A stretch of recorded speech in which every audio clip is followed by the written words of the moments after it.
Hi, my name is Ilma and welcome to my channel. I've been posting Christian blogs 11 straight years now. Today I'd like to share Psalm 136 verses 17 to 22. Here's the word of God. To him who struck down great kings, for his steadfast love endures forever, and killed mighty kings, for his steadfast love endures forever. Sihon, king of the Amorites, for his steadfast love endures forever, and Og, king of Bashan, for his steadfast love endures forever, and gave their land as a heritage, for his steadfast love endures forever, a heritage to Israel his servant, for his steadfast love endures forever. Psalm 136, 17 to 22. And here's the poem I wrote, inspired by this song. The Lord strikes down the enemies. When you're facing difficulties and attacks from the enemy, remember that you are not alone. His steadfast love is forever. The Lord strikes down anyone who hurts his children. Run to him and do not fight back or take vengeance. It is natural for man to defend himself against foes, but supernatural for him to trust and rely on God alone. Recall all the wonderful deeds that the Lord has done for Israel. He struck down the greatest of kings and exercised his power. Because of his steadfast love, he will ensure that his people are protected. There is no need to resort to fear. Instead, put your trust in your vindicator. The Lord gave the enemy's land as a heritage to his faithful servants, for his steadfast love will forever last, and his love never wavers. Reflection. According to the following verses, God strikes down the enemies. How might the unbeliever view God from this psalm? And how do you think God's righteous anger is justified according to this psalm? I just listened to a 3-hour apologetics debate about the existence of God, and the atheists view that God is a mean God, a punishing God, who is like controlling and could just kill anybody he wants to kill. And that is so very different from our view. If you are righteous, if you know God, if you're godly, if you're a Christian, you know that the anger of God is always right.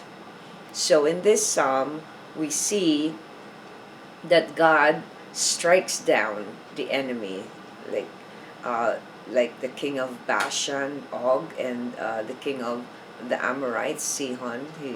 It mentions here in this psalm. But that is because he is like a very protective father. If you can understand it from the viewpoint of a parent, if your children are compromised and endangered by somebody, wouldn't you protect your children as well? So that's what God is trying to do with punishing and striking down the enemy. But those who do not know God will never have that understanding. Although, like in the debate, it was very interesting how it was very confusing how they view God, because they don't believe in him, and yet they speak about right and wrong. So they don't even understand that right and wrong is given to them also when they were born, because God has put in our hearts to recognize what is right and wrong. Well, whether we're going to act on it or not is another thing. So the next question is, how do you think God's righteous anger is justified according to the psalm? As I was saying, if you have your children being hurt by someone else, wouldn't you do the same thing that God does? He will protect his children. He will destroy those who does these things to the children, to your children. So this is a very interesting psalm to reflect on, because you see that other aspect of God, that against evil he is angry, but for those whom he loves, he is loving. So he has this, like, we know that one of the characteristics of God is that he doesn't change, he's constant. But here we see how important it is for him to preserve his children, and his love for them is always exercised when it comes to his children. So the righteous anger of God is justified because he sees everything in his perspective. He knows everything, he made everything, but in the perspective of man, we don't know what's going on. So it is never a righteous anger if it's from a man's perspective. It's only God whose anger is righteous, but man's anger only sees one side and doesn't see the whole picture. So I encourage you to reflect on this psalm and find out what it can